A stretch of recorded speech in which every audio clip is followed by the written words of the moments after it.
જે હેલ્થકેર તો એક જે અમને લાગે છે કે that will continue going forward as વેલ, અને એના પછી જે સીડીએમઓ પ્લેયર્સ જે છે, કોન્ટ્રાક્ટ ડ્રગ મેન્યુફેક્ચરિંગ, તો એમાં મને લાગે છે કે જે કંપની સારા છે અને એમાં જે એને જે ડાયવર્સિફિકેશન છે અક્રોસ કન્ટ્રીઝ, તો એમાં અમારો જો વ્યૂ છે એ કાફી પોઝિટિવ છે.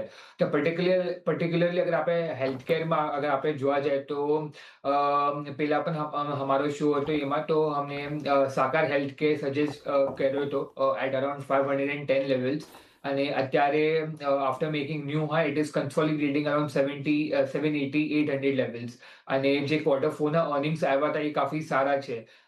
પ્લસ જે કંપની આગળ જઈને જે એનો જો ગાઈડન્સ પણ આવ્યા છે of FY 27, that is top line growth of 40%, અને જે માર્જિન્સ છે that is expected two remain it has inched upwards from 24-25% to 27-28%.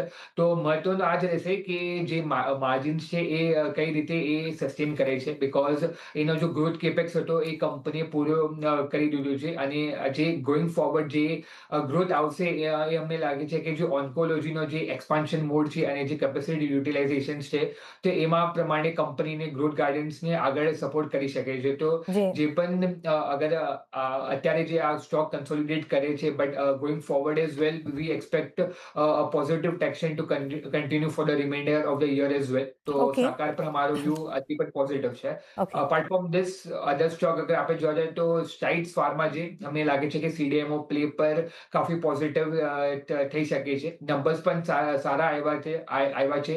Management commentary પણ જે છે એ કાફી સારી છે. તો Strides pharma is also one can look at from at okay. Current levels as well. Okay, તો સ્ટ્રાઇડ્સ ફાર્મા, સાકર ફાર્મા અને pharma as a sector તમે સીડીએમઓ